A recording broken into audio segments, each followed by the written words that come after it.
Merci beaucoup de cette invitation et je suis ravi de pouvoir présenter cet ouvrage qui est un peu l'aboutissement de quelques années de recherche sur cette question des données numériques et du cyberespace. Et pour commencer tout de suite un petit peu à rentrer dans le cœur du sujet, je voulais vous livrer un petit peu l'objectif que j'avais dans cet ouvrage et que je donne d'ailleurs dans mon introduction dès le départ, c'est-à-dire que cet ouvrage c'était déjà une tentative pour moi de réhabiliter, et je dis bien réhabiliter, les sciences sociales et la géopolitique derrière, par rapport à un discours sur les données numériques qui voudrait que finalement on ait une espèce de vision omnisciente par les données, par tous les outils qu'on peut avoir aujourd'hui du big data. Je cite dans l'ouvrage, dès l'introduction, les propos de Chris Anderson, qui est le rédacteur en chef de la célèbre revue Wired, et qui disait en 2008 que finalement, grâce aux données numériques, grâce aux outils du big data, on n'aurait plus besoin des sciences sociales, on n'aurait plus besoin de théorie pour comprendre le monde, puisque de toute manière, le monde serait prédictible, le monde serait lisible. Voilà, on aura les outils numériques pour voir anticiper et prédire le monde. C'était ça, en fait, un petit peu l'idée de mon ouvrage, c'était finalement d'essayer de comprendre. Évidemment, les outils numériques sont un formidable outil formidable vecteur pour comprendre le monde. Encore faut-il avoir une vision un peu critique des choses, et c'était un peu cet objectif-là que je me posais dans cet ouvrage.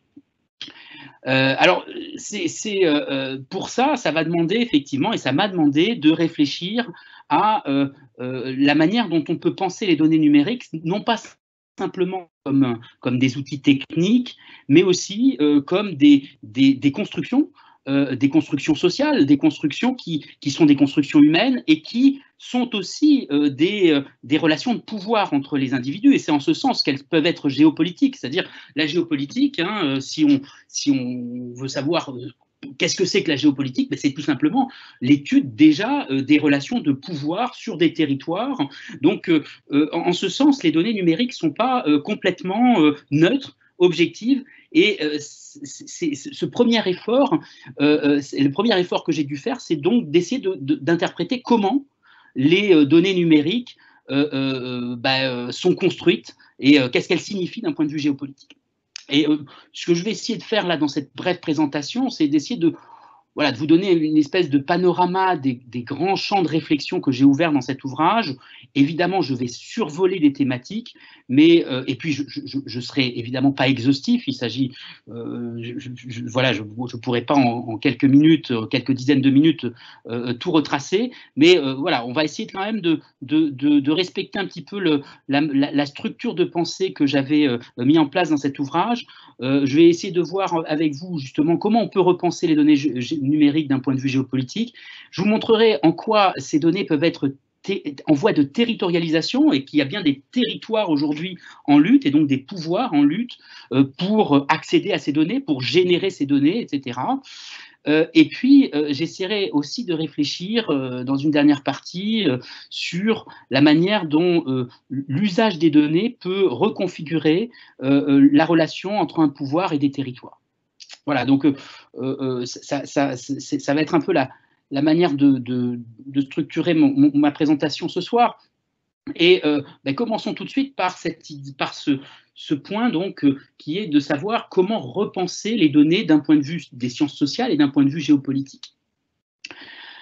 Et pour rentrer dans ce sujet, il faut bien comprendre qu'une technologie, ici la technologie numérique, ce n'est pas simplement un outil technique, c'est un outil qui s'insère dans un contexte social, économique, politique.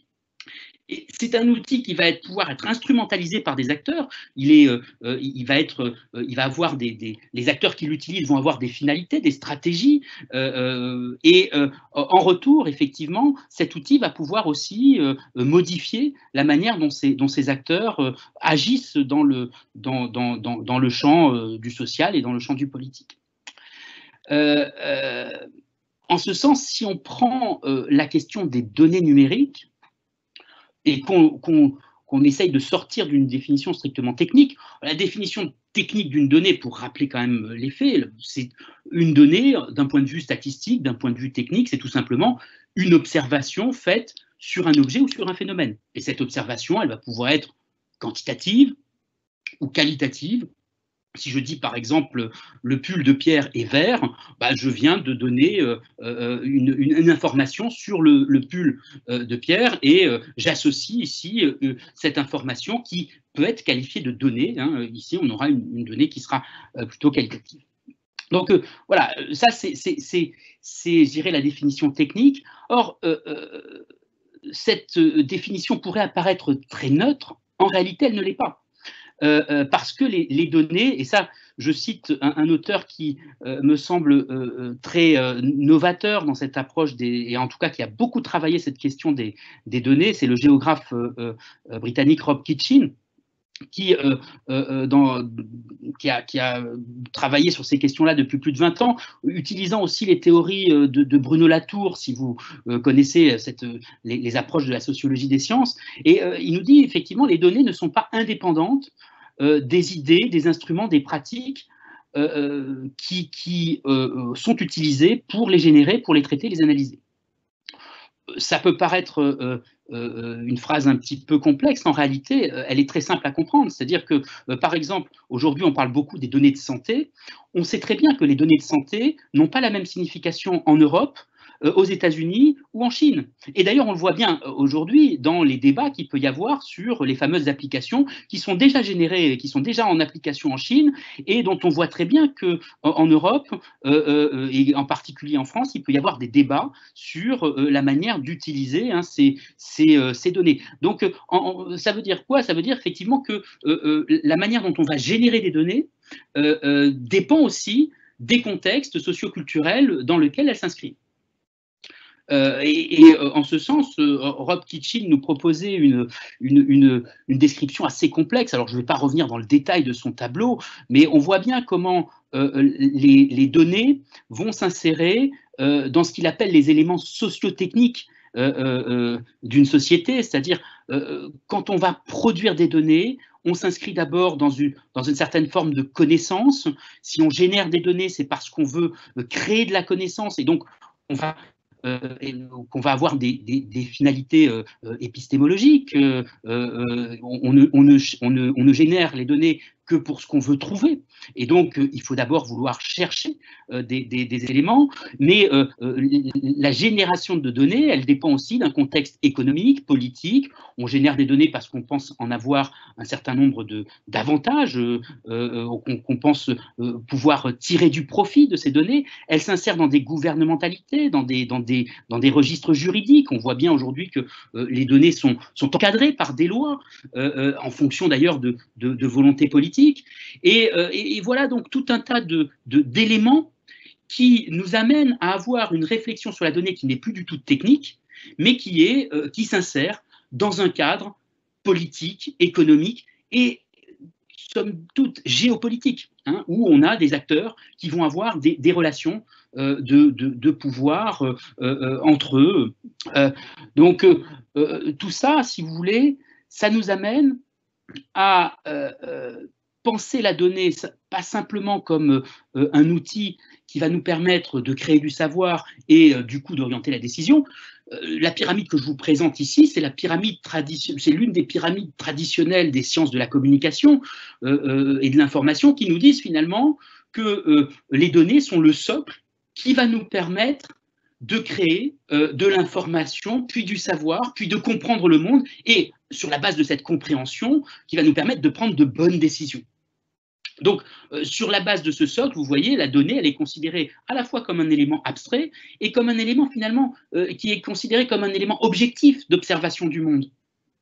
La donnée numérique, hein, c'est cette fameuse idée de la donnée brute qu'on peut quelquefois entendre, vous savez, cette donnée brute utilisée par les techniciens, cette expression, c'est cette idée qu'on puisse avoir une donnée qui ne soit pas traitée et qui donc soit indépendante de toute subjectivité humaine et qui donc serait d'une certaine manière un reflet exact de la réalité. Bon, ici, on est dans une conception de la donnée neutre, apolitique, qui n'est absolument pas, je vous l'ai dit, qui n'est absolument pas la réalité des données numériques, qui sont déjà des constructions sociales. Et donc, cette pyramide du savoir, en réalité, elle est invalidée. Et ce qu'on a, finalement, en termes d'usage et de génération des données, c'est plutôt une dialectique générale du savoir. C'est le schéma que je propose dans mon ouvrage et qui est le socle de ma pensée, de la manière dont je vais réintroduire les données numériques dans une pensée géopolitique. C'est de dire finalement que derrière la génération de données numériques, il y a déjà une décision. Si j'ai décidé de capter des données et de les utiliser, c'est bien que j'ai déjà choisi les éléments que je vais vouloir capter. Et d'ailleurs, la décision ne s'arrête pas là, puisque je vais choisir aussi les capteurs que j'utiliserai.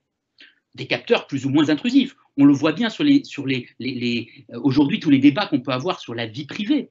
Je peux avoir des capteurs qui seront des capteurs qui vont protéger les éléments de la vie privée. Je peux avoir des capteurs beaucoup plus intrusifs qui vont capter énormément de données. Je peux décider de chiffrer ces données ou pas, etc. etc. Donc, la donnée n'est pas, je dirais, un élément qui serait complètement neutre et simplement technique. Il y a déjà une décision qui va être une décision à la fois politique, sociale, économique, et qui va nous permettre de générer de la donnée. Et les champs de la décision, les chercheurs le savent, ils sont dans tous les éléments de la création de l'information, à la création du savoir, à la création aussi de la compréhension que je vais faire de ce savoir. Le savoir, ben, c'est un peu le champ des chercheurs en sciences sociales. On sait très bien que la manière dont on va sélectionner nos thématiques d'études, la manière dont on va choisir nos méthodologies, orienteront la manière dont on va construire du savoir. Donc le savoir, ce n'est pas simplement lui aussi un élément neutre. Donc vous voyez, le champ décisionnel ici, il se place à tous les étages finalement qui vont me permettre de générer et d'utiliser des données pour orienter ma décision. Et vous voyez bien du coup que si je pars de ce principe, bien évidemment, je ne peux pas considérer que les structures de big data qui utiliseraient des données, je dirais, de manière exhaustive et en essayant d'utiliser le plus grand volume de données, je ne peux pas considérer que ces outils sont des outils objectifs nous donnant un reflet exact de la réalité. C'est un outil de compréhension du monde, un outil très intéressant, mais pour lequel il va nous falloir réfléchir d'un point de vue critique et géopolitique. Et c'est ça, hein, le point de départ de ma réflexion. Et pour le coup, l'aboutissement de cette réflexion, c'est un petit peu le tableau qui est issu ici de mon ouvrage, dans lequel je propose de penser les données numériques aussi d'un point de vue stratégique. Or, la stratégie, vous savez, c'est ce champ c'est ce champ du savoir ou c'est ce champ de prospective qui est un champ qui est finalisé. Il y a stratégie que parce qu'on a des objectifs à atteindre et que ces objectifs, finalement, nous obligent à penser des moyens pour atteindre ces objectifs. Or là, effectivement, derrière les données numériques, il y a des stratégies, c'est-à-dire il y a des objectifs, l'usage des données n'est jamais neutre, et du coup, il faut aussi réfléchir à toutes les opportunités que ces outils numériques nous donnent, mais aussi à toutes les vulnérabilités qu'elles génèrent. Vulnérabilités qui peuvent être des vulnérabilités techniques. On sait très bien aujourd'hui, avec la cyberwar et avec toutes les questions qui commencent à émerger de cybersécurité, que à toutes les étapes de production et d'utilisation des données, que ce soit quand elles sont générées, quand elles transitent, quand elles sont transportées, quand elles sont stockées ou quand elles sont traitées, voire quand elles sont détruites, on sait qu'à toutes ces étapes, il peut y avoir aussi des risques et des vulnérabilités techniques, politiques, etc. Et évidemment, il faut évaluer les opportunités et les risques en fonction aussi de nos objectifs et de tout ce qui est de toute la dimension stratégique et géopolitique.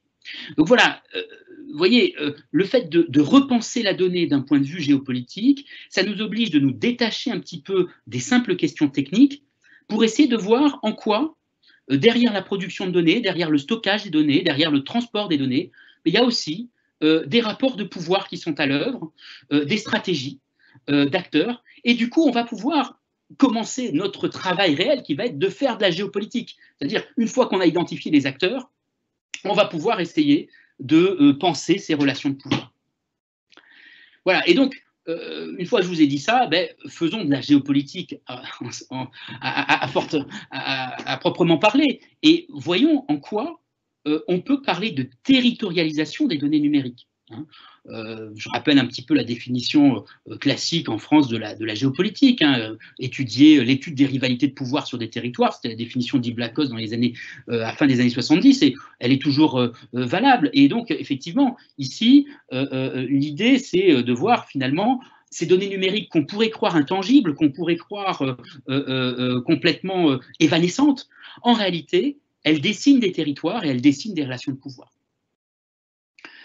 Alors, pour parler de cette territorialisation, on peut, la théorie qui est la plus souvent avancée, qui est d'ailleurs issue du champ technique, hein, et qui est la plus utilisée dans la littérature stratégique, c'est ce qu'on appelle la théorie des différentes couches du cyberespace ou de l'espace numérique.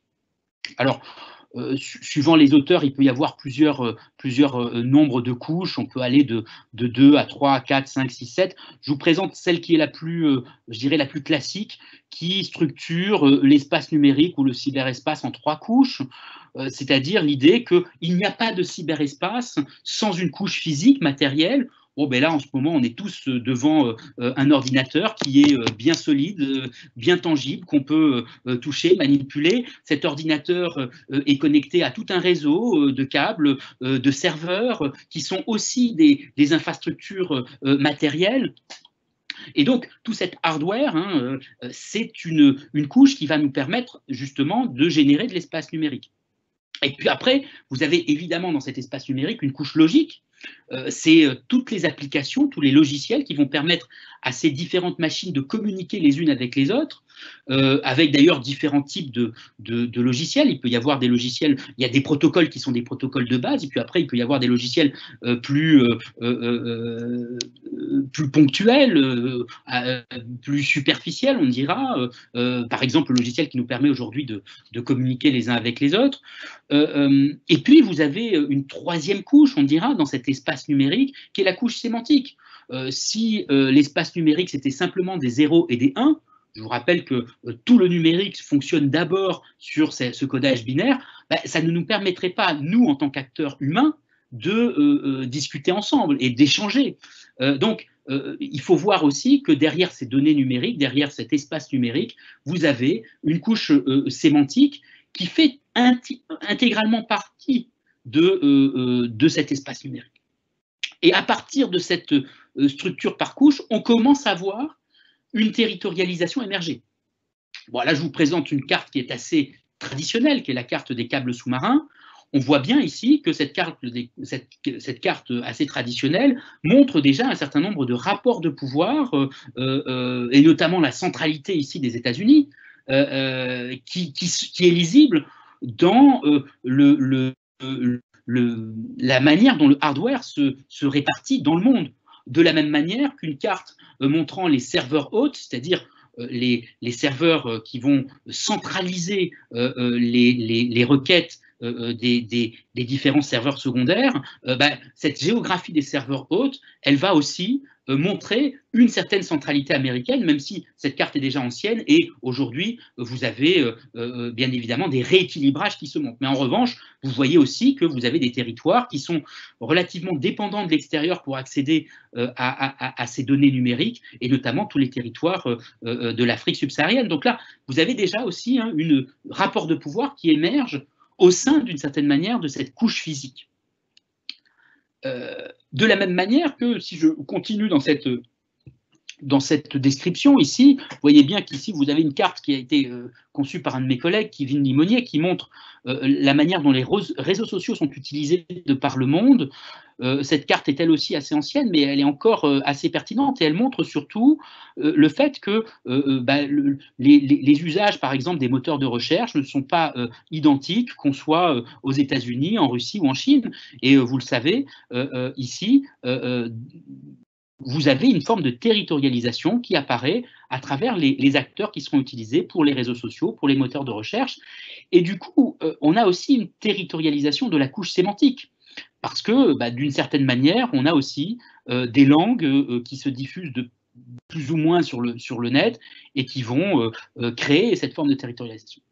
Donc voilà, la première approche qu'on pourrait avoir en géopolitique de ces territoires en rivalité, elle est issue d'une certaine manière de cette façon de penser l'espace numérique sous forme de couches. Et on aboutit du coup à plusieurs façons de regarder et de considérer les données géopolitiques, les données numériques, pardon, comme des outils géopolitiques. Par exemple, si je prends l'exemple de la couche physique, et je ne prends que l'exemple des data centers dans le monde, vous savez que les data centers sont l'objet aujourd'hui de politiques étatiques relativement importantes pour développer des capacités de stockage numérique sur des territoires. C'est vrai de la Chine et c'est vrai de la carte que je vous projette ici. Là encore, c'était les recherches de Kevin Lemonnier, mais que j'ai utilisé moi dans le cadre de ma réflexion, parce que Kevin Lemonnier montre très bien comment la Russie, à partir de la fin des années 2000, a créé de gigantesques projets de construction de data centers pour réhabiliter des territoires en déshérence au sein de la Sibérie, et avec d'ailleurs ici des raisons territoriales assez intéressantes, puisque la Sibérie, c'est un territoire très froid qui va permettre notamment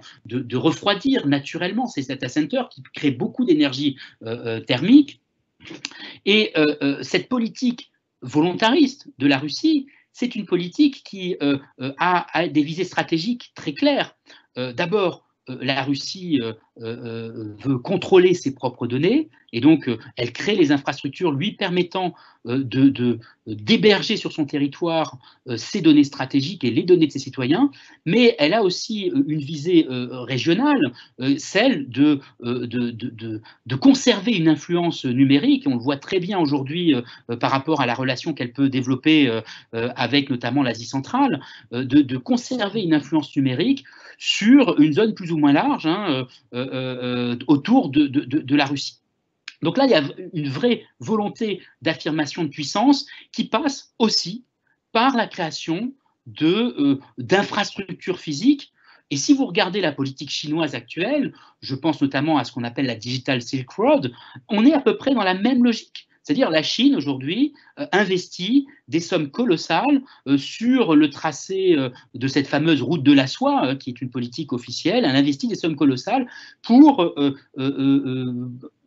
créer des data centers chinois de toutes pièces, et donc aussi étendre son influence numérique dans toute cette région, qui est cette région identifiée stratégique de la route de la soie. Donc là, on a une territorialisation qui est à l'œuvre, et qui est très visible dans cette couche finalement physique de l'espace numérique, et qui montre bien ici l'importance stratégique notamment du stockage des données numériques. Et je pourrais aussi, en parlant du stockage, parler du transit des données numériques, puisque on le voit d'ailleurs sur cette carte, vous avez aussi une guerre des câbles qui est déclarée entre les différents acteurs internationaux. Là, vous avez l'une des principales dorsales de la zone eurasiatique, qui est le TEA. Ici, vous avez aussi un enjeu qui va être un enjeu d'accès à ces hardware. Et tout ça n'est pas neutre, évidemment, parce que depuis les révélations Snowden, on sait très bien que le transit des données va être aussi un enjeu stratégique pour protéger ces données, voire pour accéder à des données et espionner aussi des puissances étrangères ou des sociétés étrangères. Donc là, vous avez vraiment un enjeu stratégique majeur.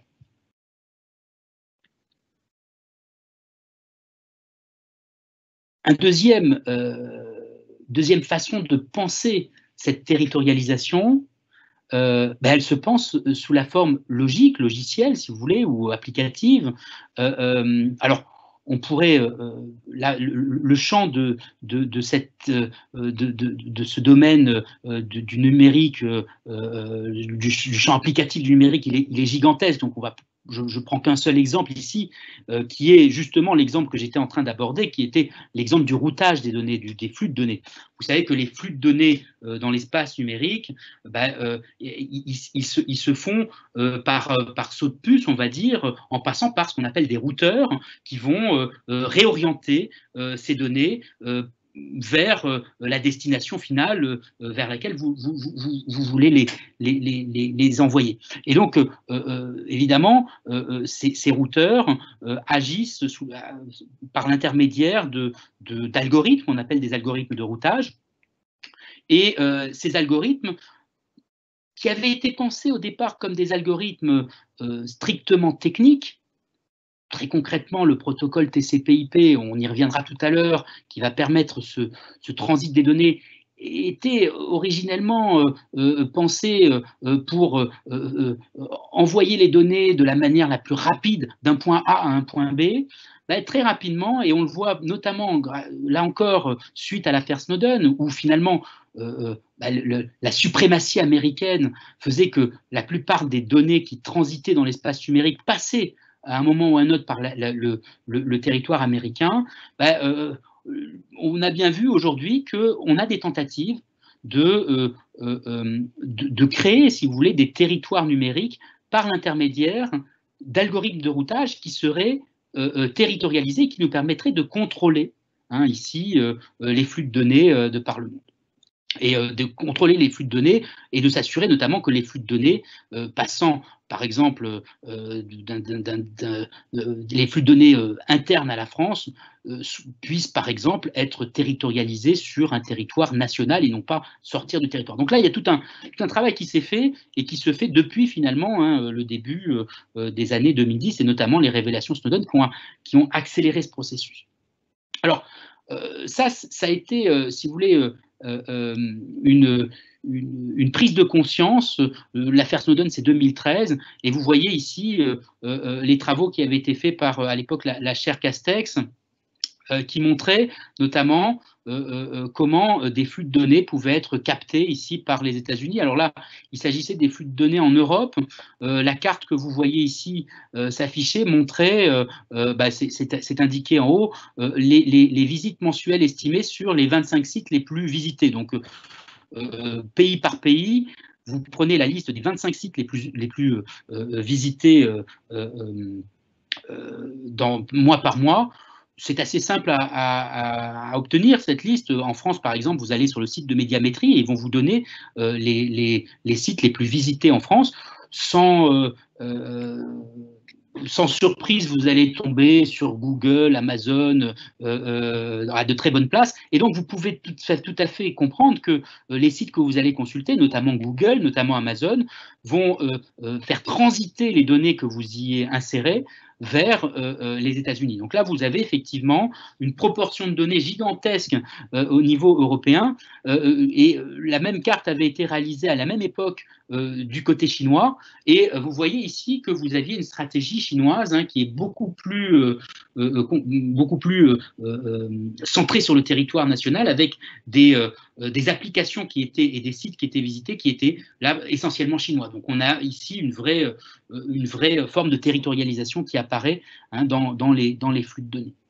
Voilà, donc vous voyez, progressivement, on commence à voir apparaître ici des territoires assez marqués et des politiques et des stratégies à l'œuvre. Ici, bien évidemment, la carte chinoise, elle est due à une stratégie chinoise de longue haleine qui a permis non seulement de créer des infrastructures, du hardware, mais aussi de créer je dirais les éléments logiques, les sites, les plateformes d'intermédiation nationales qui vont permettre justement de conserver ces données sur le territoire chinois.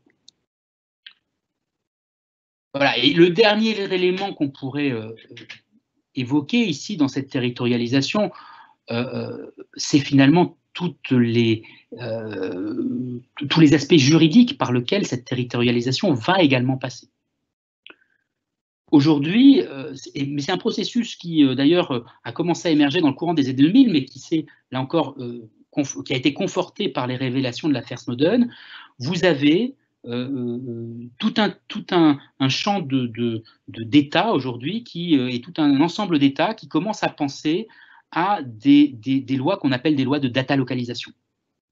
J'ai évoqué la Russie tout à l'heure. La Russie, au-delà des politiques de hardware qu'elle a mis en place, a fait voter par la Douma en 2014 une loi qui impose à toutes les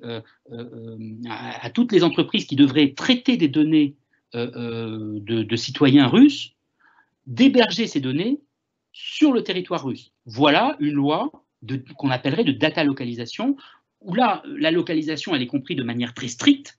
C'est-à-dire que la donnée qui concerne des citoyens russes doit rester sur le territoire russe. D'où effectivement le besoin d'avoir aussi les hardware qui vont avec et les data centers qui vont avec. Ces lois de data localisation, en réalité, tout le monde n'a pas les moyens de la Russie et vous avez aujourd'hui différentes modalités. Mais tous les États, en tout cas, se posent cette question qui revient à la question qu'on se pose également en France sous l'aspect de la souveraineté numérique. Hein, on pourra y revenir dans le débat. Mais prenez par exemple le choix du Brésil. Le Brésil, à peu près à la même époque, en 2014, avait fait voter une loi qui est aussi une loi de data localisation, mais comme le Brésil n'a pas les mêmes moyens que la Russie, il avait imposé, lui, enfin, ou du moins il essayait d'imposer, le fait que toutes les entreprises qui utilisent des données brésiliennes soient soumises aux lois brésiliennes et au système juridique brésilien. Alors là, effectivement, il ne s'agissait pas de savoir où la donnée allait être localisée, mais plutôt le fait que le registre juridique qui serait utilisé pour le traitement de ces données serait un registre juridique national. Alors évidemment, là, ça pose tout un champ beaucoup plus, une question beaucoup plus complexe qui est quels vont être les moyens pour le Brésil de faire imposer son droit de par le monde.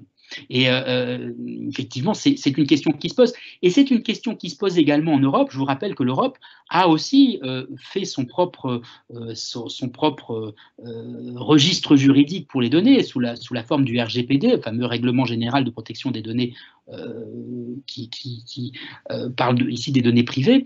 Et là aussi, on voit bien que la solution qui a été utilisée et générée par qui a été formulée par l'Europe, c'est une solution qui pense une forme de territorialisation des données, mais en imposant aux entreprises qui vont utiliser et traiter des données européennes un certain nombre de critères de sécurité d'abord, une forme aussi de responsabilité. On peut se retourner contre une entreprise si celle-ci fait un usage des données qui n'est pas conforme à ce pour quoi on s'est engagé. Et donc, là aussi, on a une forme, si vous voulez, de territorialisation dans lequel on va penser un régime juridique territorialisé qui s'appliquerait à des données qui ne le seraient pas. Donc voilà, vous voyez ici, dans ce champ, et j'ai fait un petit peu une espèce de champ panoramique des questions que je pose dans l'ouvrage. Il y aurait d'autres questions qui sont abordées, mais que je n'aurai pas le temps de traiter ici, mais on pourra y revenir, celle notamment de la cyber war. Mais vous voyez que on n'est plus du tout dans le cas de données numériques qui seraient neutres, objectives. Ici, on voit bien tous les enjeux géopolitiques qui sont posés et qui s'insèrent d'une certaine manière dans une géopolitique un peu traditionnelle.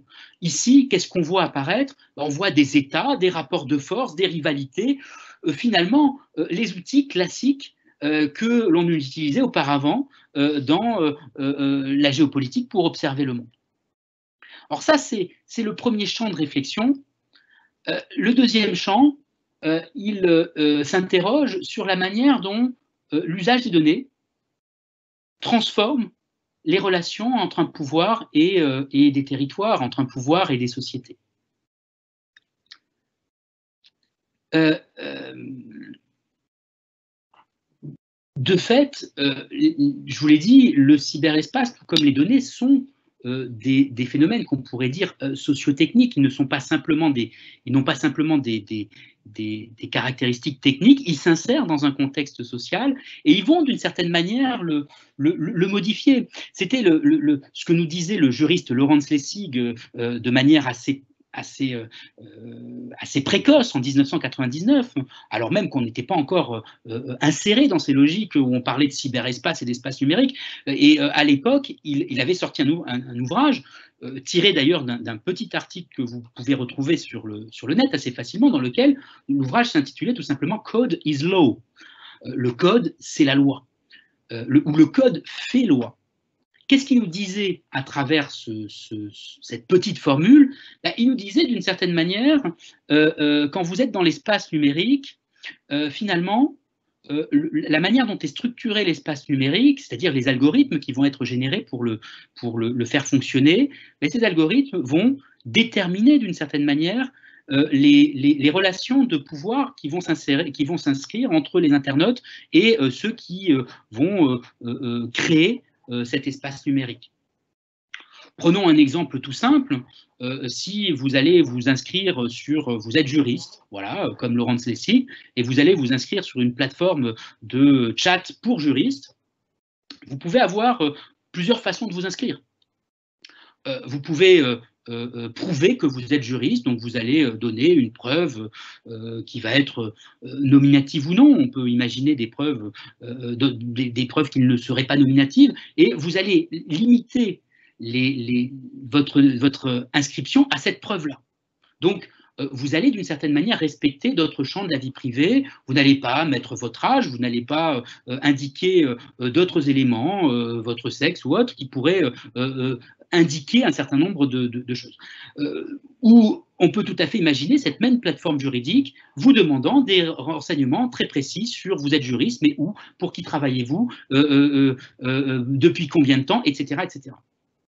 C'est la même plateforme juridique, c'est le même système de chat, mais dans un sens ou dans l'autre, vous aurez informé et vous vous serez identifié, quitte à aussi, du coup, donner des informations qui sont bien plus importantes que ce qui était au départ utilisé. Et donc, vous donnez aussi la capacité à ceux qui vont générer cette plateforme d'utiliser ces données à d'autres usages, ou alors, dans l'autre cas, vous allez limiter strictement cet usage. Le code fait loi, c'est-à-dire que ici, le codeur qui a pensé la plateforme a d'une certaine manière, d'un côté, respecté votre vie privée, de l'autre, un peu moins. Et c'est d'une certaine manière la même chose pour ce que je vous disais tout à l'heure, c'est-à-dire le protocole qui est à la base de l'espace numérique, ce fameux protocole TCP/IP, qui avait été pensé, je vous l'ai dit, comme un réseau au départ assez neutre. Donc ce protocole TCP/IP, c'est ce protocole qui va permettre l'échange de données entre des machines distantes, hein, sur la base d'une identification des machines, ce qu'on appelle l'Identification Protocol, l'IP, et puis sur la base d'un protocole qui est le protocole de transfert qui, lui, va envoyer les données sous forme de petits paquets dans l'espace numérique. Ce protocole, je vous l'ai dit, c'était d'abord un protocole technique. Or, aujourd'hui, on voit bien que ce protocole, de plus en plus, fait l'objet d'une captation des États pour essayer justement de protéger le plus possible un certain nombre de données qui sont considérées comme stratégiques. Là aussi, le code fait loi, et on voit bien que l'architecture du code va générer tantôt des espaces protégés, tantôt des espaces qui vont être l'objet de rivalité. Voilà, et la dernière notion que je voulais aborder avec vous ici, c'est une notion qui est issue aussi de ce chercheur que j'évoquais tout à l'heure, Rob Kitchin, qui montrait comment ces codes numériques ont finalement infusé dans tout notre espace du quotidien. On le voit aujourd'hui, on est en train de parler sur des plateformes numériques, mais prenez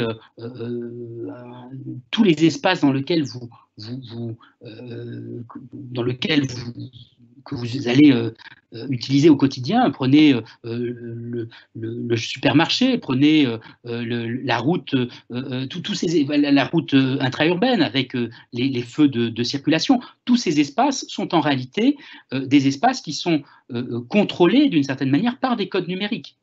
Les feux de signalisation sont contrôlés par des codes numériques. Les supermarchés, vous avez une centralisation de l'information qui fait que vous allez pouvoir, par des codes barres, identifier les produits qui vont vous permettre d'y associer un prix et éventuellement, donc, du coup, de vous permettre aussi de payer à la caisse. Donc, vous voyez bien que tous ces espaces, aujourd'hui, sont des espaces dans lesquels les codes sont devenus finalement des notions structurantes de ces espaces.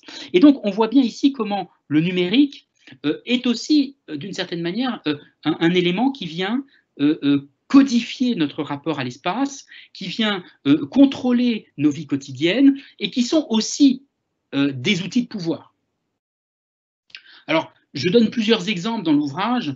Je voudrais juste, pour conclure, développer un exemple qui est l'exemple de la numérisation du champ de bataille, mais on pourrait parler des smart cities, on pourrait parler des smart borders, tout ça sont des exemples qui sont développés dans l'ouvrage. Mais bon, je vais parler d'un champ que je connais bien, le champ de bataille justement, que j'ai étudié notamment via les travaux de recherche qu'on fait avec le centre de recherche de Saint-Cyr-Couët-Quidan. Alors là aussi, vous savez que le champ de bataille est un champ qui fait l'objet d'une très forte numérisation. Vous avez tous vu, et je vous montrerai tout à l'heure des images, vous avez tous vu ces soldats bardés de capteurs, mais le champ de bataille, c'était aussi des outils, des véhicules utilisant tout type de capteurs numériques et qui vont donc générer des données numériques. Alors, il faut savoir que cette réflexion sur les technologies numériques dans les forces armées, elle a été d'abord pensée dans les années 90 comme un outil essentiellement technique. Et cette idée que on a un objectif, celui de connaître le champ de bataille. Le champ de bataille, c'est un champ qu'on voudrait le plus transparent possible pour pouvoir y placer nos forces le mieux possible et protéger aussi la vie de nos soldats. Et donc, effectivement, les outils numériques sont là des outils qui sont pensés comme des outils particulièrement pertinents pour décrypter ce champ de bataille.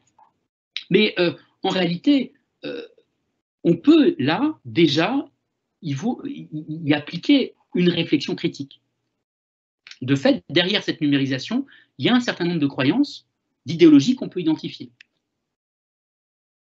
Première croyance, l'idée que la guerre serait une science. Oui, parce que à partir des données qu'on va générer sur le champ de bataille, on pourrait, via le big data, optimiser notre rapport au champ de bataille en minimisant l'erreur humaine, la décision humaine, la décision de déployer des forces ou de ne pas les déployer, par exemple. Et on voit bien ici que la place du stratège n'est plus la même. On aurait finalement un stratège qui serait soumis d'une certaine manière à l'outil scientifique. Outil qui, pour lui d'ailleurs, et ça pose une vraie question, est une boîte noire. Il ne comprend pas les algorithmes qui vont générer les informations sur lesquelles il va engager la vie de ces hommes.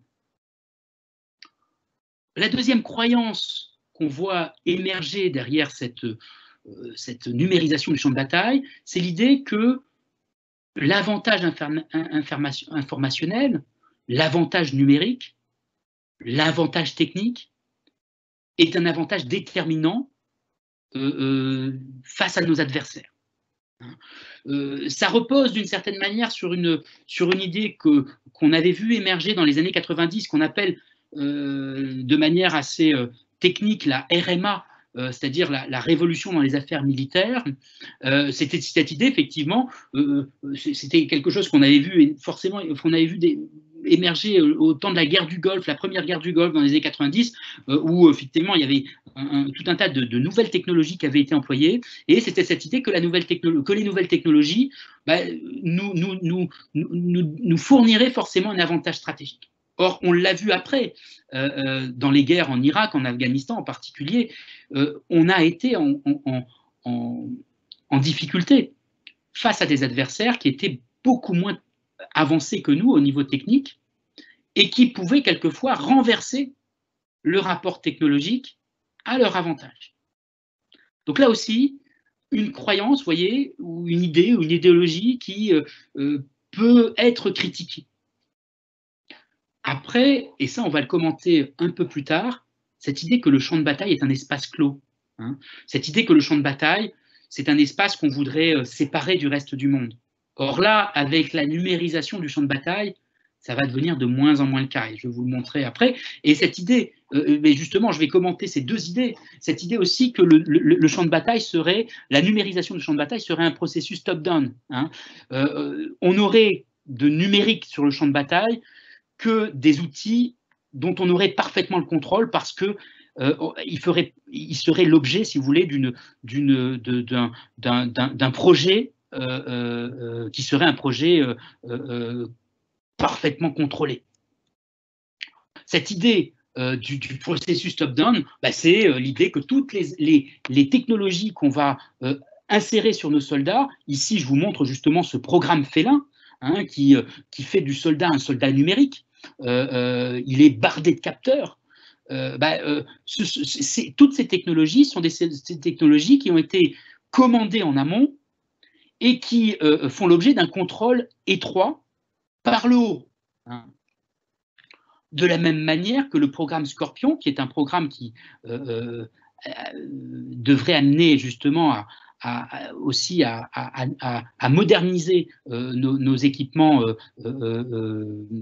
déployés sur le terrain, et notamment à créer tout un réseau d'informations qui serait ici interopérable entre les différents acteurs sur le terrain. Mais le programme Scorpion, c'est l'exemple type de ce programme pensé aussi de manière top-down, c'est-à-dire on a pensé les meilleures technologies qu'on va diffuser sur le champ de bataille.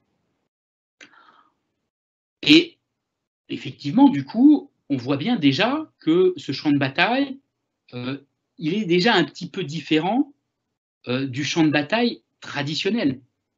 Ici, on a une mise en réseau, pas simplement une mise en réseau entre des relations homme-homme, mais on a aussi des relations homme-machine et des relations machine-machine.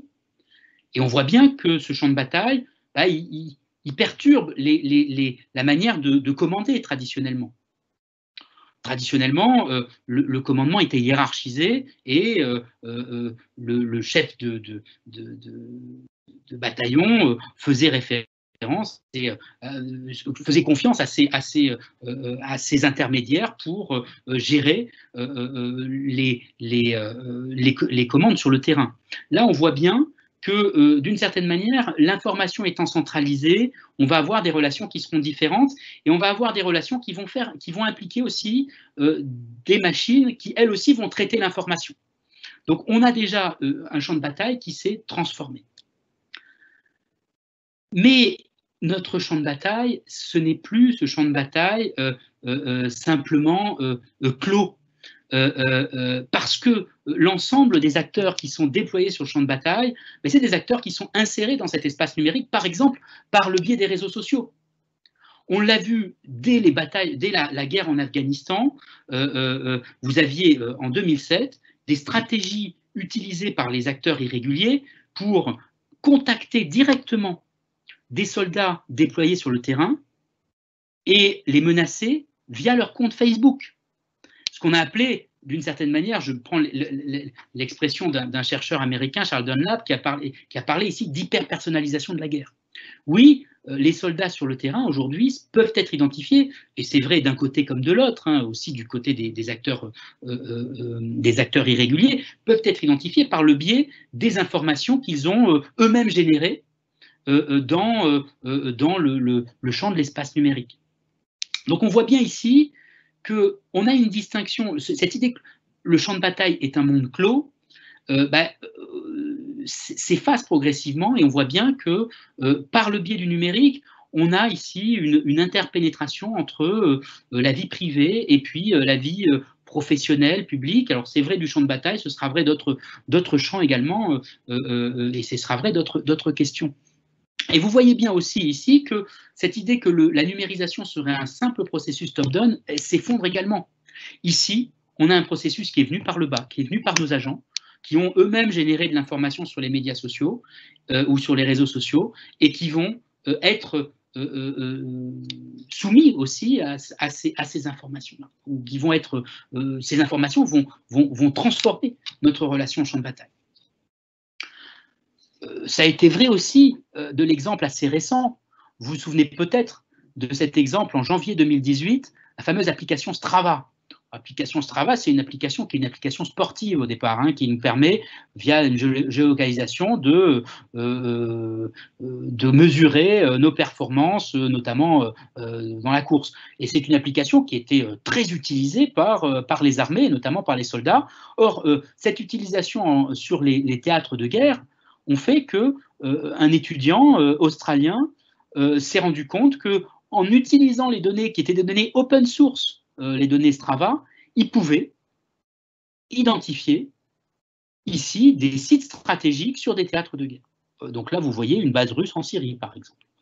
Mais ça a été le cas aussi hein, de camps au Mali, etc. Et donc on voit bien ici que vous avez tout un processus bottom-up de la numérisation qui n'avait probablement pas été pensé. On a été tous surpris par ces révélations en 2018. Et c'est là où, quand je dis il faut penser la donnée de manière stratégique, c'est-à-dire qu'il va falloir effectivement penser aussi les usages privés qui sont faits des données numériques, qui ont des impacts très clairs sur notre vie publique, et ici sur des questions de sécurité. Vous imaginez ici la faille de sécurité générée par cette simple application Strava. L'application Strava, elle montre exactement ce que je vous disais, c'est-à-dire le fait que cette numérisation, elle a brouillé d'une certaine manière la sphère de la vie privée et la sphère de la vie professionnelle. Elle montre que toutes les informations qui sont générées par le numérique révèlent beaucoup de choses aussi sur nos propres activités, qui vont avoir des impacts qui peuvent être des impacts stratégiques, géopolitiques. Et elle montre comment l'individu peut être une vulnérabilité pour l'organisation, ici l'organisation armée. Voilà, donc vous voyez, à travers cet exemple du champ de bataille, on pourrait le décliner encore plus, mais bon, voilà, je vois le temps qui passe et je pense qu'on va pouvoir conclure cette présentation. On voit comment ici, la question des données numériques, elle transforme aussi notre rapport au quotidien et les relations aussi de pouvoir qui peuvent être formulées dans cette vie quotidienne. Bien évidemment, ici, par exemple, on voit bien que ces données numériques, elles vont donner aux acteurs privés et aux acteurs asymétriques, par exemple, des pouvoirs nouveaux. Et elles le font d'autant plus que cette stratégie des données numériques, elle n'a pas été pensée en amont, ou du moins pas de manière globale. Et qu'on voit bien des vulnérabilités qui n'avaient pas été anticipées. Voilà, donc pour conclure assez rapidement, ce que j'ai essayé de montrer dans cet ouvrage, et je vous ai un petit peu fait un résumé de tout ça, c'est que ces données stratégiques, ces technologies numériques, pardon, elles ne sont pas simplement des objets techniques et fonctionnels. Elles ont des impacts stratégiques, et il y a deux niveaux de réflexion qui sont proposés dans l'ouvrage et qui sont beaucoup plus développés, évidemment. D'abord, ce que je vous ai montré, c'est-à-dire que les technologies numériques, elles s'insèrent dans une scène géopolitique préexistante, qu'elles vont en partie modifier. Et puis, deuxièmement, que ces technologies numériques, elles modifient les relations socio-spatiales, elles modifient entre les acteurs, elles modifient la matérialisation du pouvoir sur des territoires. Je vous l'ai montré pour le champ de bataille, les smart borders, les smart cities, tout ça c'est des sujets qu'on pourrait aussi aborder et qui sont abordés dans l'ouvrage. Voilà. Donc, moi j'appelle, et c'est le but de cet ouvrage, à approfondir une approche globale des données numériques. Une approche qui soit aussi politique, géopolitique, juridique, mais on le voit avec Strava, on le voit avec les réseaux sociaux, aussi sociologique, anthropologique. C'est-à-dire on ne peut pas penser aujourd'hui le pouvoir dans cet espace numérique si on ne s'interroge pas aussi sur les comportements quelquefois individuels et quelquefois intimes des populations et des individus qu'on va considérer. Voilà. je conclurai là-dessus et s'il y a des questions, je suis prêt à y répondre, bien évidemment. Merci beaucoup à Maëlle Cataruzza pour cette présentation. Je rappelle que votre livre, donc La géopolitique des données numériques, est publié aux éditions Cavalier Bleu, a été publié en 2019. Alors, si vous avez des questions, n'hésitez pas. Vous pouvez nous les transmettre en ligne sur le module de chat. Il y a déjà une première question à Maëlle pour vous. Oui, alors, comment la loi américaine du Cloud Act s'inscrit dans cette logique de territorialisation par le droit? Oui, alors en fait, la loi américaine, depuis d'ailleurs le départ, elle s'est inscrite. Alors, je vais revenir précisément sur le Cloud Act, mais ça demande d'abord un petit retour en arrière. Hein, le Cloud Act, c'est un texte qui est finalement assez récent. Il a été promulgué par l'administration Trump ces dernières années, mais le retour en arrière, parce qu'il est dans la continuité de l'approche américaine du cyberespace et de la manière dont le droit américain va s'inscrire dans le cyberespace. C'est-à-dire que le droit américain, très tôt, et notamment à travers le Patriot Act, donc on remonte là à 2001 et on remonte à la lutte qui avait été déclenchée contre le terrorisme, le droit américain il s'inscrit dans une relation qui va être extraterritorialisée. Très tôt. C'est-à-dire que le droit américain, il impose auparavant, enfin et c'est ce qui va être révélé par Snowden. C'est-à-dire, il impose le Patriot Act imposait aux entreprises américaines de collaborer avec l'administration centrale et donc de transmettre ces données, quels que soient les lieux dans lesquels ces données étaient stockées par ces entreprises. Alors évidemment, la domination américaine économique sur l'espace numérique, sur les technologies numériques, ont fait que les entreprises qu'on connaît, les GAFAM et toutes les autres, ont du coup donné accès à nos données personnelles pour des raisons ciblées, qui étaient des raisons au départ de lutte contre le terrorisme. Mais on voit bien que la NSA va avoir ici un pouvoir gigantesque sur toutes ces données. Quel que soit, et donc je dis, quel que soit le lieu dans lequel elles étaient stockées, ce qui va poser un problème aussi d'ailleurs pour les GAFAM. Hein, on va avoir un certain nombre d'affaires assez exemplaires entre Microsoft et le gouvernement central, et l'administration américaine, entre Google également et l'administration américaine, parce que à un moment donné, ces entreprises vont quand même, et Apple également avait eu les mêmes affaires, parce que ces entreprises ont du coup essayé justement de conserver un minimum de privacy de leurs clients.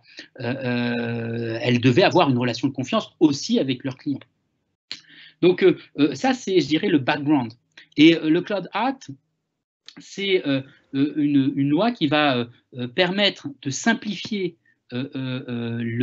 l'accès à des données stockées sur le territoire américain, quelles que soient les entreprises qui sont ici concernées par l'administration américaine. Donc ça va être, d'une certaine manière, la possibilité pour l'administration américaine de capter des données, quelle que soit la nationalité des entreprises. Et donc ça s'inscrit exactement dans ces logiques de territorialisation, mais avec toujours cette idée qu'on va pouvoir, d'une certaine manière,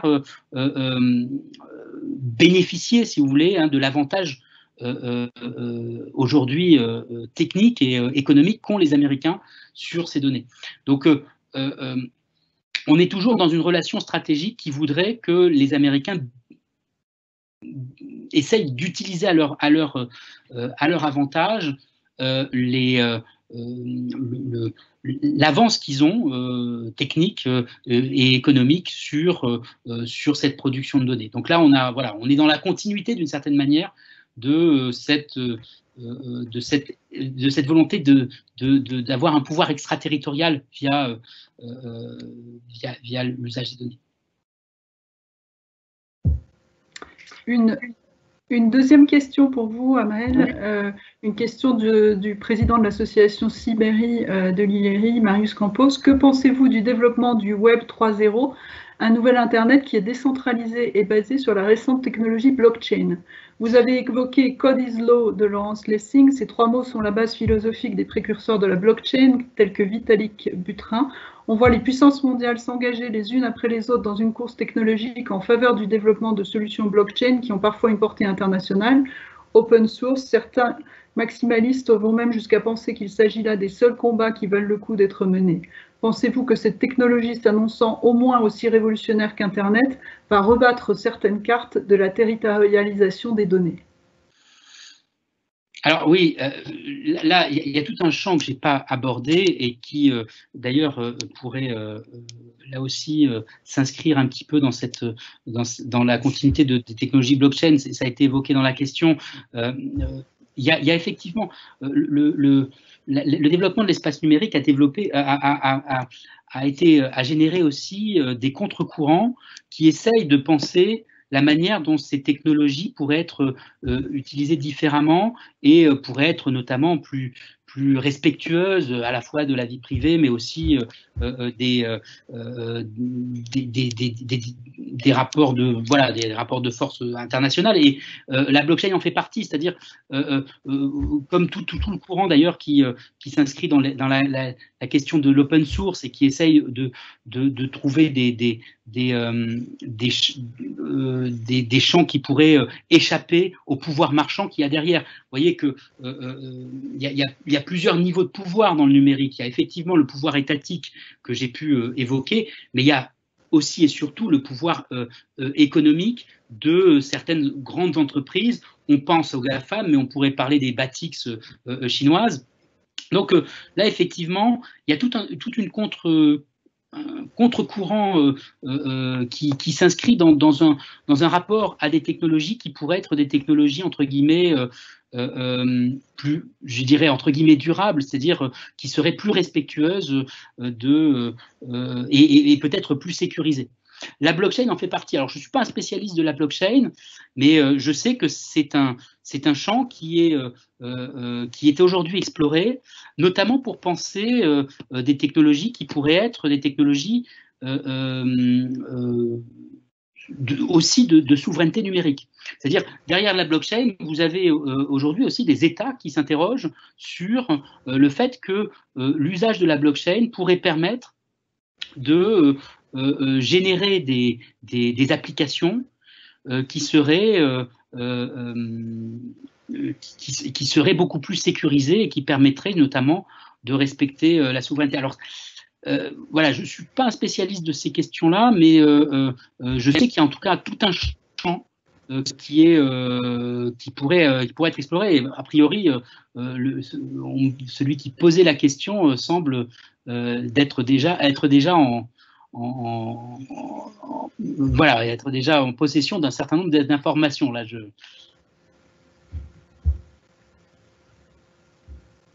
je confirme. Il y a une passion pour la blockchain chez cet étudiant. Alors là, je vais regrouper quelques questions qui arrivent. Alors, il y a beaucoup de remerciements pour votre présentation, Amael. Et puis, par exemple, une question, croyez-vous en une souveraineté numérique européenne dans un monde dominé par les Américains avec des ambitions chinoises croissantes? Que pensez-vous d'une cyberarmée européenne pour avoir des moyens de protection et de renseignement que les États européens n'ont pas aujourd'hui?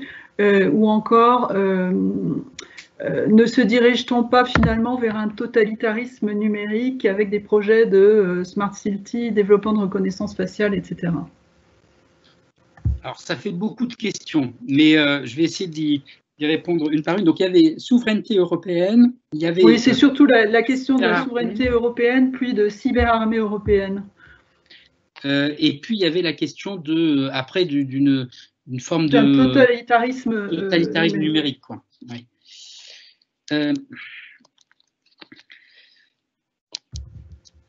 Alors, prenons d'abord les questions européennes. Moi, le constat qui a été fait, et qui a été fait d'ailleurs dès la fin des années 2000 par plusieurs textes, je pense notamment au texte de Pierre Bélanger sur la souveraineté numérique, qui est quand même un texte qui était, en France en tout cas, important. Après, on a eu un rapport, le rapport de la députée européenne Morin-Desailly sur la question justement de la souveraineté européenne. les constats qui étaient faits, c'était les constats de dépendance européenne. Et sur ces questions-là, effectivement, je crois qu'on a eu, en tout cas, c'est bien qu'il y ait une prise de conscience aujourd'hui. On voit bien toutes les conséquences que ça peut avoir, cette dépendance. Aujourd'hui, on est en train de parler d'applications numériques pour notamment des questions de gestion de crise. Et pas de gestion de n'importe quelle crise, de gestion de crise sanitaire.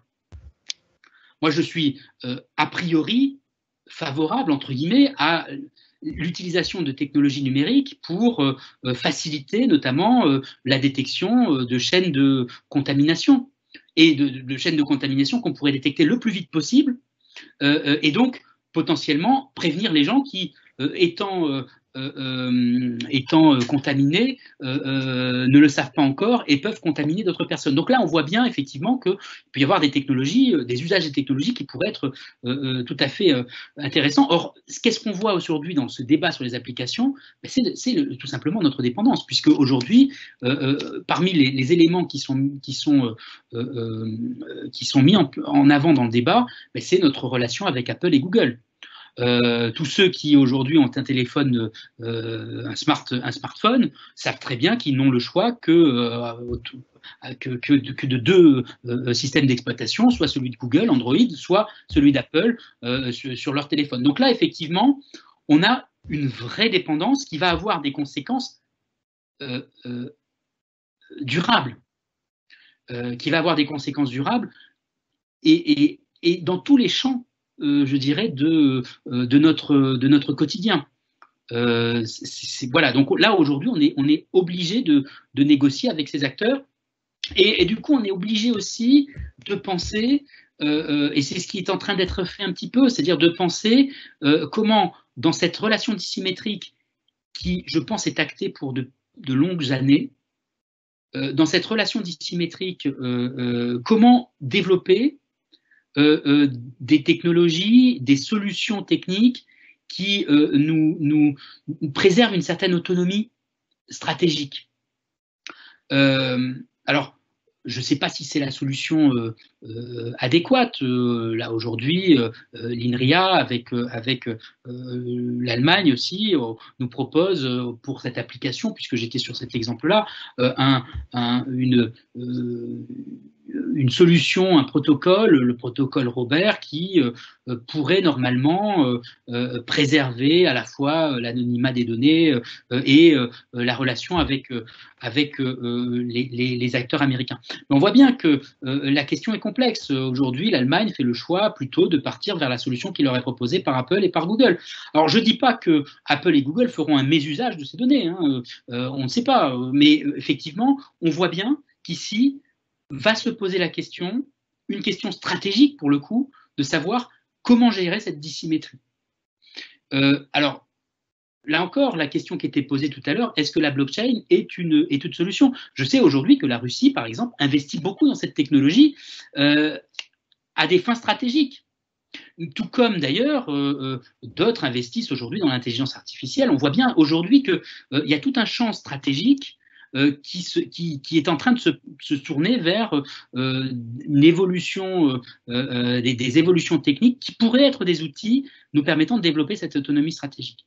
Voilà, mais là, il y a une vraie question. Et donc, cette question de la souveraineté européenne, à mon avis, il faut la penser dans une relation qui est, pour le moment en tout cas, une relation durablement dissymétrique entre l'Europe et des acteurs qui ont pris de l'avance, les États-Unis, bien évidemment, les acteurs américains, mais aussi les acteurs chinois ou russes. Je ne pense pas que cette relation dissymétrique, elle peut être modifiée comme ça de manière dans les prochaines années en tout cas. Sur les questions de cyberarmée, alors l'Europe,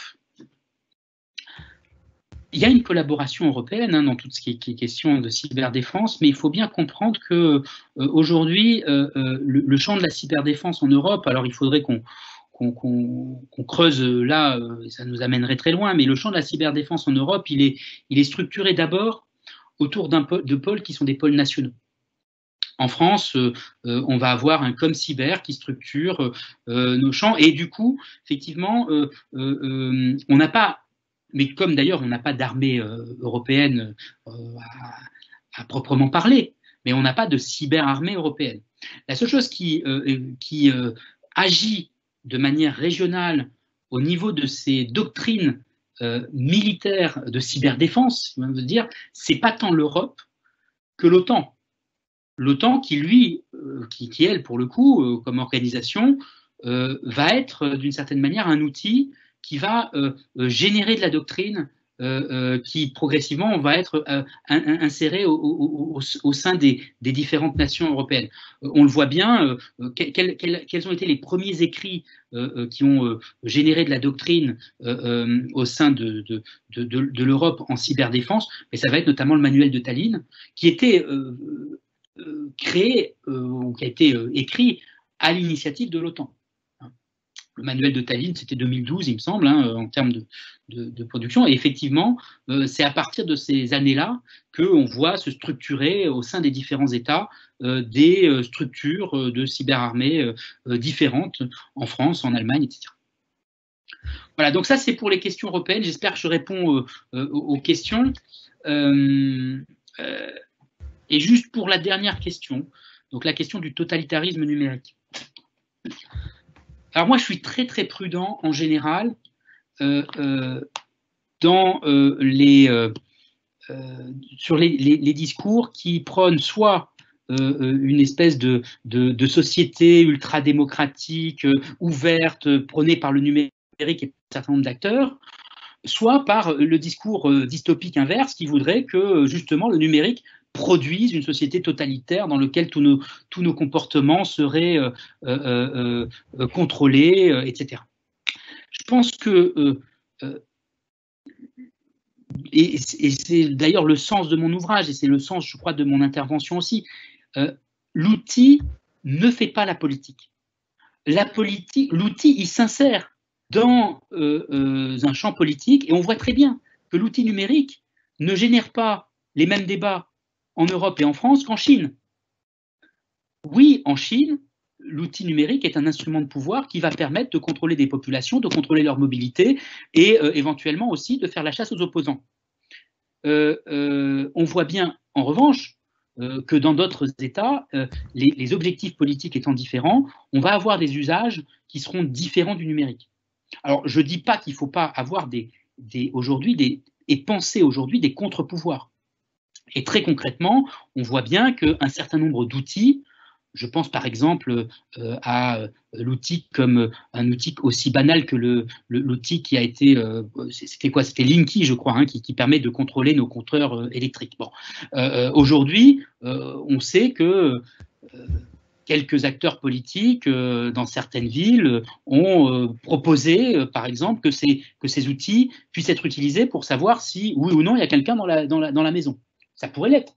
Alors là, effectivement, il faut penser, et ça c'est le propre de nos sociétés démocratiques, de savoir quels vont être les contre-pouvoirs qu'on met en place pour éviter que des usages, que des données qui ont été collectées pour un certain usage soient utilisées pour d'autres usages.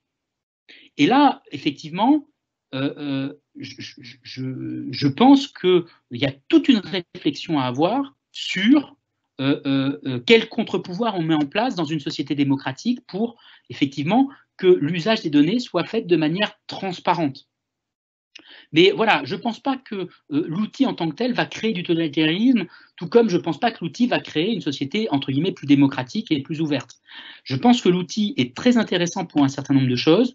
Je pense que l'outil numérique pourra nous permettre peut-être de gérer des crises sanitaires de manière beaucoup plus avec des outils de prévention qui vont être probablement utiles. Je pense que cet outil peut aussi nous permettre, dans des smart cities, de mieux contrôler peut-être nos dépenses énergétiques. Encore faut-il qu'on ait pensé les cadres politiques dans lesquels il s'insère, et ces cadres politiques, ils nous obligent à penser aussi nos contre-pouvoirs, la transparence, etc. Voilà. Alors, on a beaucoup de questions, hein, Amel. On en a une d'Eugénie, notre étudiante. Merci pour votre conférence très intéressante. J'ai une question par rapport aux récentes révélations de fuites de données, notamment sur l'application Zoom. Comment la France peut-elle protéger ses entreprises dans la protection des données sensibles qu'elles émettent? Alors bon, ça c'est un problème qui va être qui est pas nouveau finalement, puisque aujourd'hui on a créé une agence nationale de sécurité des systèmes d'information, l'ANSSI, qui s'interroge justement sur cette sécurité et qui maintenant est là depuis une petite décennie. Et puis du coup, effectivement, ça demande là aussi, je pense, un vrai débat et une vraie sensibilisation. Pas seulement des décideurs, mais aussi de l'ensemble de la société sur les usages qu'on fait du numérique. Très concrètement, oui, il y a un certain nombre d'applications qui ne sont pas sécurisées. Est-ce que pour autant il ne faut pas les utiliser? Ça dépend quels sont les usages qu'on va en faire. Zoom peut être utile pour faire, a priori, pour tout un tas d'usages qui ne sont pas stratégiques. Mais on voit bien effectivement que cet outil, il peut être tragique si on l'utilise dans des réunions de haut niveau, parce que là, pour le coup, on peut être espionné. Donc, et ça repose en toile de fond, je pense, toutes les questions de cybersécurité. C'est-à-dire, quand on regarde les rapports qui sont faits, y compris d'ailleurs les sensibilisations qu'on peut faire dans les différentes institutions, que ce soit les ministères ou autres, on sait très bien que 80 à 90% des failles de cybersécurité sont des failles en réalité humaines, sur des mésusages qui ont été faits, soit parce que vous avez ouvert un mail qu'il ne fallait pas, soit parce que effectivement vous avez utilisé des applications qui ne sont pas sécurisées et qui vont générer des failles de sécurité. Donc là, je crois que la question que ça pose, c'est la question de la sensibilisation qu'on doit avoir tous vis-à-vis de ces questions numériques. Il y a aujourd'hui un débat qui va être de salubrité publique sur comment on utilise le numérique, quels sont nos usages. C'est exactement la même question que je soulevais avec l'application Strava, c'est exactement la question qu'on peut même se poser avec nos usages des outils numériques type Facebook ou les réseaux sociaux. C'est effectivement savoir que les outils qu'on utilise, ils ont des avantages, ils peuvent aussi avoir des vulnérabilités. Il faut sensibiliser les populations à ça. Il faut aussi les sensibiliser au fait que ces outils ne nous offrent pas des visions de la réalité qui sont neutres et objectives. Penser que parce que l'application de santé nous dit que demain il faudra qu'on fasse 20 000 pas de plus, si on est cardiaque, il faut peut-être modérer l'information que va nous donner l'application de santé. C'est-à-dire, là pour le coup, il faut aussi réfléchir sur ce que je disais tout à l'heure, c'est-à-dire on doit tous penser le numérique comme pas simplement un outil nous donnant des informations sur le monde, mais un outil qu'il faut aussi pouvoir critiquer. Alors, une question de Valentine. Bonsoir et merci pour votre présentation. Avez-vous eu l'occasion d'évaluer l'impact de la nouvelle loi chinoise, le Corporate Social Credit System, qui organise la surveillance des entreprises chinoises par l'usage de la Big Data? Alors, j'ai pas suivi attentivement ces développements, mais voilà, là on est typiquement dans l'exemple que je disais, que je donnais tout à l'heure, qui est que c'est le politique qui fait le numérique, hein, et c'est pas l'inverse. Et du coup, effectivement, on voit très bien comment des sociétés totalitaires vont pouvoir renforcer le contrôle par rapport au numérique. Donc là, pour le coup, je dirais, ça va poser la question, et ça va poser la question aussi de notre rapport à ces entreprises-là et à ces sociétés-là. De fait, on voit bien aujourd'hui que les technologies chinoises commencent à inonder le marché et on en aura de plus en plus. On sait que les technologies américaines ont été utilisées à des fins stratégiques. Il faudra bien se souvenir de cette information-là pour notre usage des technologies chinoises.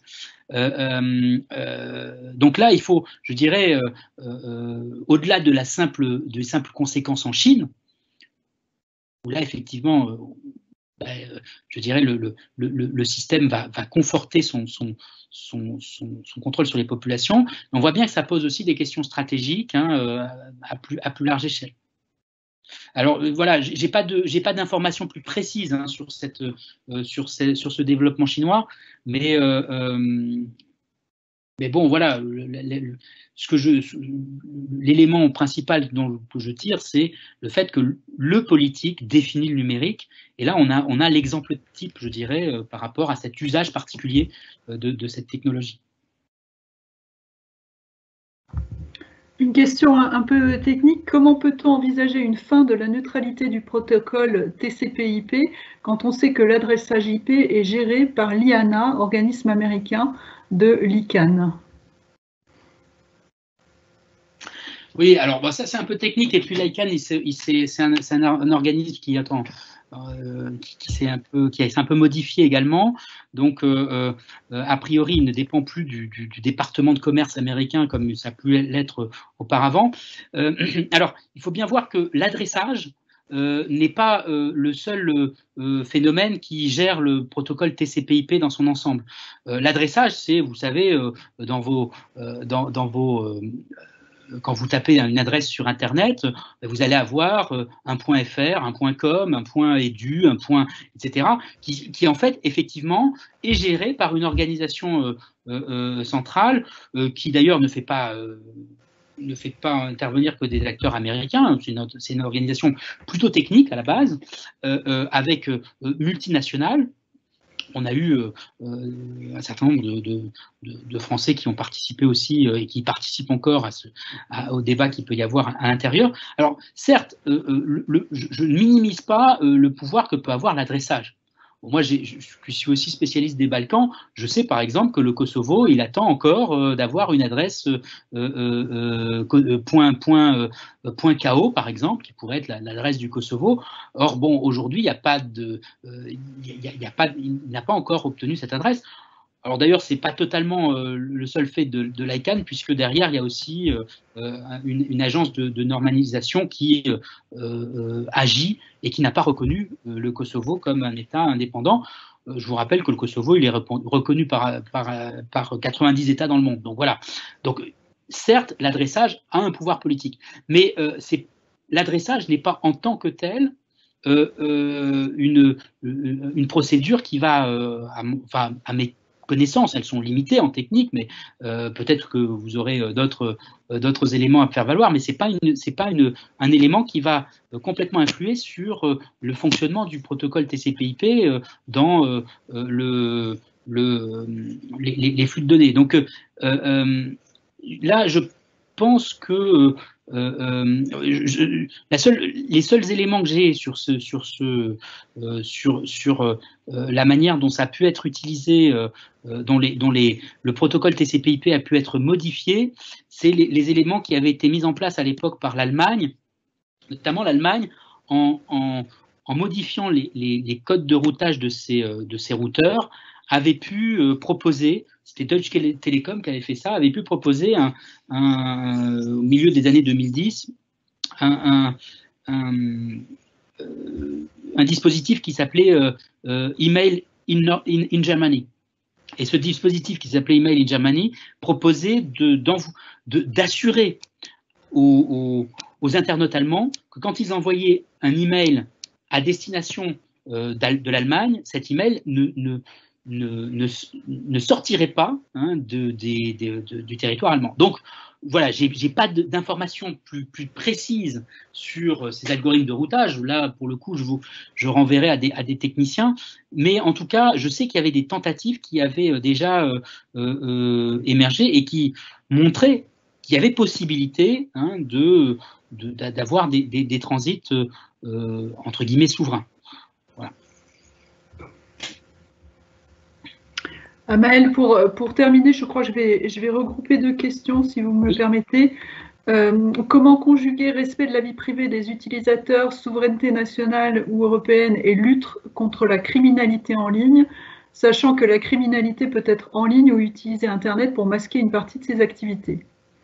Et puis, une autre question, l'Europe ne pourrait-elle pas tirer son épingle du jeu en développant et imposant des normes et ontologies en algorithmie? Ah. Alors, bon, sur la première question, c'est une question qui se pose et qui ne se pose pas que sur le numérique. Je rappellerai que lorsqu'on a eu des attaques terroristes, on a eu des procédures d'urgence qui ont restreint d'une certaine manière nos libertés. Donc cet équilibre à trouver entre liberté d'un côté et lutte contre la criminalité ou contre le terrorisme de l'autre, ou contre lutte, y compris dans le cadre de cyberwar, c'est un équilibre qui, là aussi, doit faire l'objet d'un débat au sein des acteurs politiques, d'un débat démocratique, éventuellement d'un débat au sein du Parlement. Et c'est déjà ce qui a été fait. Je vous rappelle que lors des premières mesures, par exemple, les lois Hadopi, qui avaient été adoptées justement pour permettre des cyberperquisitions sur vos ordinateurs dans le cadre de la lutte contre la cybercriminalité et contre le cyberterrorisme, bah, ces lois sont des lois qui, d'une certaine manière, vont mordre un petit peu sur la liberté individuelle, et ces lois avaient été énormément débattues au sein du Parlement. Donc là je dirais, c'est un problème fondamental de nos sociétés qui doit être résolu État par État, société par société. Il n'y a pas une réponse probablement universelle à ces questions-là. Il y a un débat démocratique à avoir sur cet équilibre entre la liberté d'un côté et puis le contrôle de l'autre. Et sur les technologies numériques, je crois que c'est un débat qui est véritablement central. Hein, parce que la seule dimension un petit peu nouvelle qu'on a sur les technologies numériques, c'est que par rapport à ce qu'on pourrait voir dans la vie quotidienne, ces technologies numériques, on est encore un petit peu naïf, la plupart d'entre nous, sur où réside le pouvoir. Hein, on voit bien que sur ces questions de liberté individuelle, on se pose la question de savoir, mais finalement, qu'est-ce que l'État, à quelles données l'État a-t-il accès, à quelles données les serveurs privés ou les acteurs privés ont-ils accès, qu'est-ce que ça leur donne comme pouvoir sur mon comportement, sur mon quotidien, etc., etc. Donc là, je dirais, la question, et en ce sens, elle est très pertinente.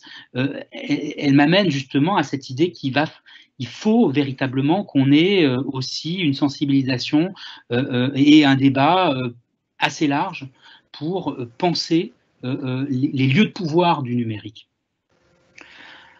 Et la deuxième question, vous m'aviez dit, c'était sur...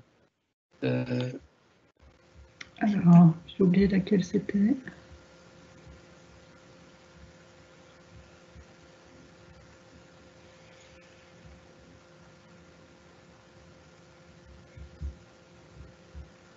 Ah oui. L'imposition des normes. Voilà. L'Europe ne pourrait-elle pas tirer son épingle du jeu en développant et imposant des normes et ontologies en algorithmie? Alors, là où c'est difficile, c'est que souvent, les protocoles qui vont être les protocoles qui seront utilisés et qui vont se normaliser. Pour qu'il y ait cyberespace, il faut qu'il y ait un protocole commun. Hein, on est d'accord. Et pour qu'il y ait espace numérique, pour qu'il y ait échange, il faut que nos matériels hardware parlent le même langage. Or, pour imposer des normes et des protocoles techniques, il va falloir aussi avoir les capacités économiques et les capacités techniques qui vont derrière. C'est-à-dire que, effectivement, pourquoi un grand nombre de protocoles sont américains? Bah, tout simplement parce que, ne serait-ce que le protocole TCP/IP, alors même que ce protocole, la base du protocole, on a des ingénieurs français qui étaient dans les années 70-80, mais particulièrement dans les années 70, très en avance sur ces questions-là. Hein. Je rappelle que Louis Pouzin avait notamment pensé la technologie de diffusion des données par paquet. Donc, il avait des éléments algorithmiques qui auraient pu être des éléments français. On n'a pas fait le choix de développer ces technologies-là, et effectivement, ces technologies ont fait l'objet de gigantesques programmes de recherche-développement aux États-Unis par la DARPA, programme d'abord militaire, qui vont faire que les États-Unis vont non seulement développer ces protocoles, mais développer aussi les infrastructures, le hardware qui vont permettre de les utiliser.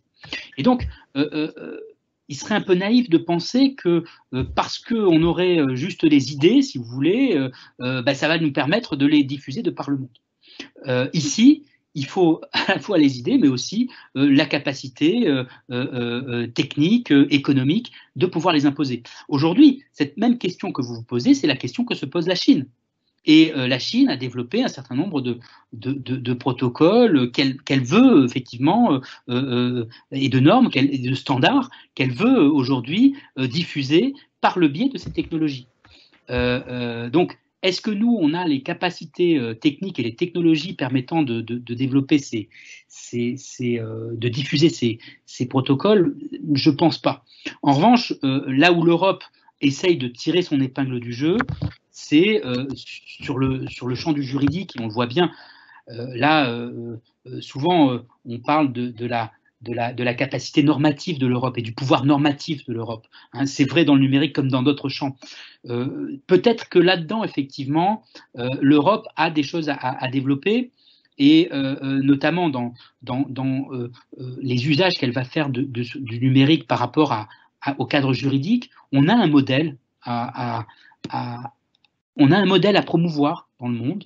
C'est pas le modèle chinois, c'est pas le modèle américain, c'est un modèle qui est probablement plus propre à nos valeurs, celle du respect de la vie privée, celle d'une société qui se veut démocratique. Et voilà, là encore, je crois que on va apprendre en marchant. Aujourd'hui, on voit bien comment on essaye, si vous voulez, de promouvoir par tous les débats qu'on voit sur cette application. Je reviens à cet exemple concret. On voit bien comment on essaye de promouvoir pays par pays des modèles qui seraient un petit peu différents de ceux qui vont être utilisés, par exemple, en Asie et notamment en Chine. Bon, c'est, je crois, dans cette démarche-là qu'on va progressivement peut-être développer un usage du numérique qui sera un usage spécifiquement européen et peut-être dans lequel on va pouvoir promouvoir des modèles de numérique un peu différents. Merci beaucoup, Amael. On va s'arrêter là. Je voudrais juste vous transmettre beaucoup de remerciements en ligne, comme Eva par exemple qui dit merci pour votre conférence et votre livre passionnant, vous avez inspiré mon sujet de mémoire. Voilà, donc beaucoup de remerciements. Je me joins à tous les auditeurs pour vous remercier d'avoir été avec nous ce soir pour ce sujet passionnant. Votre livre, donc Géopolitique des données numériques, est diffusé par les éditions Le Cavalier Bleu. Et on ne sait pas encore, mais on espère qu'il peut-être remportera le prix de l'essai géopolitique de l'ILERI. Et peut-être qu'on aura la chance de vous accueillir l'an prochain dans nos murs, cette fois à l'ILERI, dans le cadre de la formation en relations internationales et cyberespace. Merci beaucoup, Amael. Merci à vous, merci de cette invitation, merci de cette sélection de mon ouvrage qui m'a fait très plaisir. Et puis, voilà, je vous souhaite une bonne soirée, bonne continuation et à très bientôt, je pense. Merci, au revoir. Au revoir.